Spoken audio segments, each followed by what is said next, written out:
Alright guys, Technical here again today, and thanks to those of you who tuned into the quiz last night. That's probably the last one I'm going to do for at least a little bit, because it kind of filled the gap between CWL London. Not too much going on right now. If you guys didn't see it, didn't get the chance to tune in, there will be another one at some point into the future, not yet confirmed. And if you do want to watch back and look through the questions, the VOD is on my channel, should be available right now. And if you want to look at all the results and all the links to all the answers and all that stuff, then they'll be in the description of that video. So thanks a lot for tuning in. A great time once again.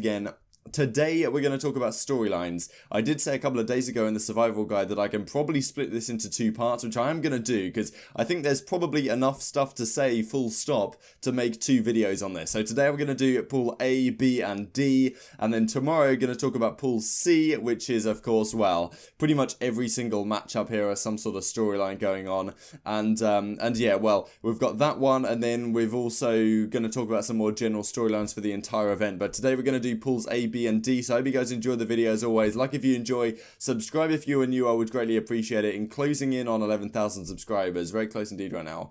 And yeah, look forward to that. So let's crack on with it then. 100 Thieves, Optic Gaming, Enigma 6 Team Reciprocity. I've talked a fair bit about my predictions for this. I find it incredibly difficult to call. These are the squads in this pool. So we have 100 Thieves, Enigma 6, Optic Gaming, and of course Team Reciprocity. These are the four, and a lot of storylines to talk about here. Probably this event has the most storylines of any event that I can really ever remember. Of course, the big one really, I guess, in this pool is 100 Thieves versus Optic Gaming, just because of the nade shot situation more generally. Nade shot, of course, formerly of Optic Gaming. Those of you guys are new, you may not be fully aware of how it all went down, but nade shot, a huge influencer to build the Optic brand. Of course, Optic as a brand was very helpful for building nade shot's brand as well, so it kind of went both ways. He ends up leaving Optic Gaming a few years ago, starts his own organization, 100 Thieves, which really kicked off back in Black Ops 3 time. Wasn't very successful at all. We had that team with, what was it, Aches, Royalty, Nelson, and one other that I'm forgetting, so remind me of that. And yeah, so that was the squad back in the day, and then he relaunches the organization like last year, a little bit earlier than that, with the League of Legends stuff, back into Call of Duty now. And I guess when this team was first formed, we had Pharaoh on the team instead of Priester. A lot of people were expecting this team to be pretty damn dominant, and it does seem that at this point, finally, 100 Thieves are going to into an event as the favourites, which may surprise some of you, but in terms of the odds on Bet365 right now, 100 Thieves are the favourites in this pool and in the event overall over Optic Gaming, which is pretty incredible. And it's, well, obviously nothing has happened yet, but it's something of an achievement for Nadeshot, you know, to start this organisation. Of course, he's going to be up against Optic Gaming. They have played before. Their first match was in the league just a couple of weeks ago, and that match, 100 Thieves did win it 3-0. The first two maps were very closely fought indeed. The control was very comfortable for 100 Thieves, and that really is something we'll have to see here from this Optic Gaming squad. Of course, they've stopped streaming scrims, so their practice apparently is a lot better now, which would definitely make sense. Less incentive to kind of mess around and have fun when you're not on stream, for example, which has traditionally been one of the issues with the Optic squad, streaming all the time. Maybe they don't take the practice as seriously as some of the other squads do. Their level should have been stepped up now, but that control really is it's the swing game mode. And 100 Thieves have been unbelievably good at it historically so far this year. Optic Gaming really struggled in that mode the latter bit of the league. So 100 Thieves in that event were, in my opinion, a pretty clear favourite, because I thought the control was almost guaranteed for them. We'll see if this changes. If Optic Gaming can step up their game in the control, I think they have a fantastic chance here against 100 Thieves in that particular series. But that is the main storyline here. This matchup is the final one on main stage, I think, on the Friday. So it's going to be an exciting matchup.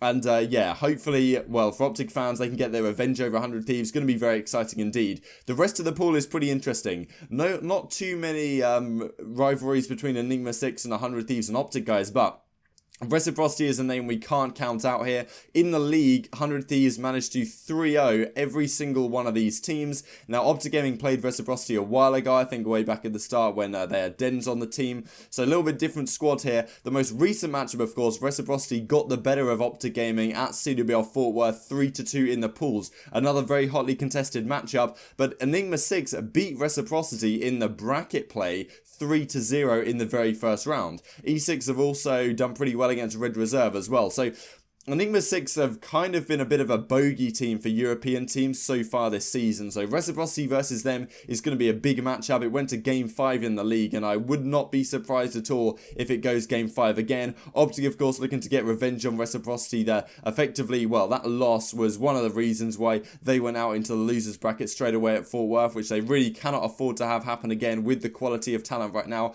if they want to take home this event. And yes, of course, Tommy versus this Optic Gaming core of Scump, Crimsix and Karma was a matchup at last year's CWL Birmingham event, where of course the Splice team was able to take Optic down in a Game 5 round 11 fashion on that Ardennes Forest Search and Destroy. Bants went 14-4, something ridiculous like that. Different team, but Tommy was kind of this guy that helped take down the Optic Gaming squad at last year's event in the UK. This time they're going to be matching up again here in the pool. So an exciting turn of events, definitely some hotly contested matchups and storylines from this pool number A to keep your eyes on. Okay, so moving on to Pool B, we have the following: Gen G, Splice, Luminosity, and Denial. And this is a pretty mental pool once again. Did talk about this a couple of days ago, but these are the squads. The real big story, I think, here is Luminosity versus Splice, because, of course, this is a legendary organizational matchup right here. LG versus Splice have been going back and forth for years, really since the Infinite Warfare season, when you had that Splice squad with Jerd still on it, but you had Zero, Madcat, and Bans, that kind of team way back in the day. And they matched up against Luminosity Gaming, which was Slacked, Classic, I'm pretty sure it was Octane, and Saints, I think, was the squad at the time. So a bit of an interesting squad. But yeah, those organizations, they went head to head at Stage 1 playoffs where Splice got the better of them.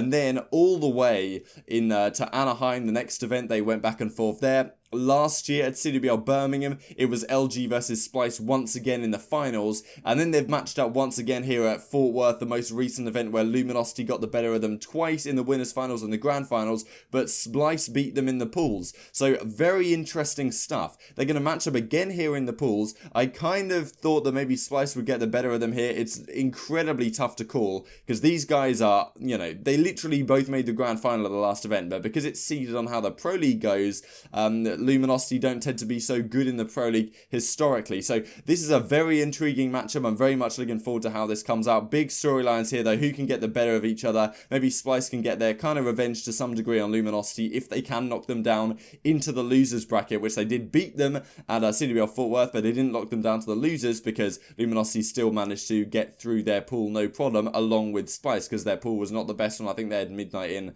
and one other team that wasn't exactly putting up too much of a fight.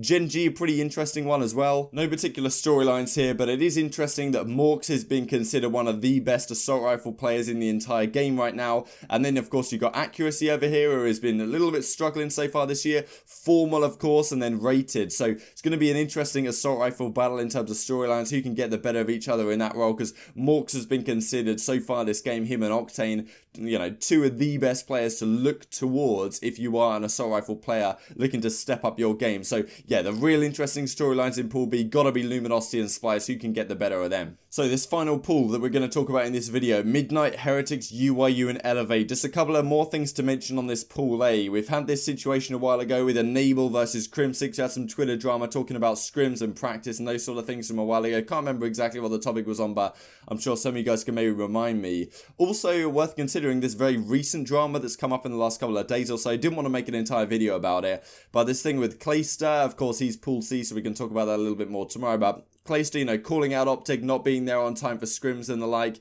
And one thing he did praise was he praised 100 Thieves and Splice for always getting there on time, you know. So there's always that little bit of drama behind the scenes. Then Karma came out having a go at Clayster a little bit for calling them out when it wasn't necessarily their fault. Then apparently E United chalked scrims yesterday against Gen G, so it's a pretty mental situation, but I thought I'd bring that up because those are more storylines between the pools in terms of, you know, E United, you know, Clayster against Gen G, against 100 Thieves, against Optic, not against 100 Thieves actually, but Just the idea that, okay, 100 Thieves are always there on time. Optic Gaming maybe haven't had the best record with it. If 100 Thieves get the better of them, then I'm sure some people will be saying, like, that's why you turn up to practice on time, etc, etc, etc. Whether that's valid or not, you know, that's up for you. But it is another storyline to be considered. So, yeah, let's briefly talk about this last pool here. One of the big ones, I think, is this Midnight versus UYU situation. So we have, of course, the UYU team with Royalty now on it instead of Knight, because Knight was voted off the squad by the rest of his teammates as far as I understand it.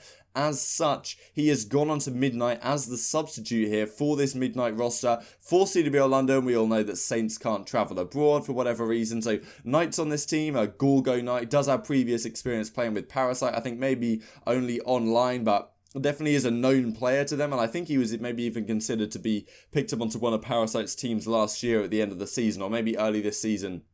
I forget, but he was a name that came into conversation, I think maybe on that Pittsburgh Knights squad, actually. So, not 100% sure, but yes, so Knights on this squad. He's going to be going up against this UYU team, and who, as far as I understand, they pretty much decided that, you know, Knight maybe isn't the right fit for our squad. So, Knight has an opportunity here to prove himself that UYU made the wrong decision in this case. Difficult to find any storylines elsewhere, apart from, I guess, you've got a little bit of a European battle here between Whalers and Breezy against the Spanish guys, of course. Interesting storyline with the Spanish guys have had potentially issues behind the scene with Lucky's dad supposedly saying things that are going on with the organisation behind the scenes. So maybe a little bit of a storyline to see how the internal, if there's any internal turmoil within this squad. Not sure there will be, but of course they are arguably favourites for this pool right now, Heretics, on their performance so far in the Pro League. So yeah, I guess you would probably say that if anything's going wrong with this team, it should manifest itself in some of their results here. Midnight versus UYU is the big battle, I think, and elevates such a weird squad right now. Of course, we have some previous teammates and previous blood here as well. Emery's, I'm pretty sure he has played with some of the guys on UYU before, maybe back on the Enigma 6 days. It was an interesting one. Ricky Achura was also the coach of Midnight when they had the old squad with, well, Llama God was still there, so now Ricky Achura is on this Elevate team, so there's probably a little bit of, you know, he wants to get his revenge back on this organisation that, you know, things that the organisation did in general, trying to force the players to sign these really long-term contracts, as far as I understand it, to, well, they tried to make them sign long-term contracts so that when the next season comes around and franchising comes into play, they could sell them for a lot of dough, but as it turns out, the players obviously knew what was going on, so effectively the team was forced to split apart. Unfortunate, some of those remnants have ended up on Denial and elsewhere, and yeah, I'm sure Achura has a little bit of bad blood towards that organisation in general, so we'll have to see how this kind of matchup goes down the line. As we've gone through, these are the timings for the matches. So the key matches I talked about today: Optic versus Reciprocity, 100 Thieves versus Optic Gaming on main stage, Splice versus LG, of course, is a big one as well.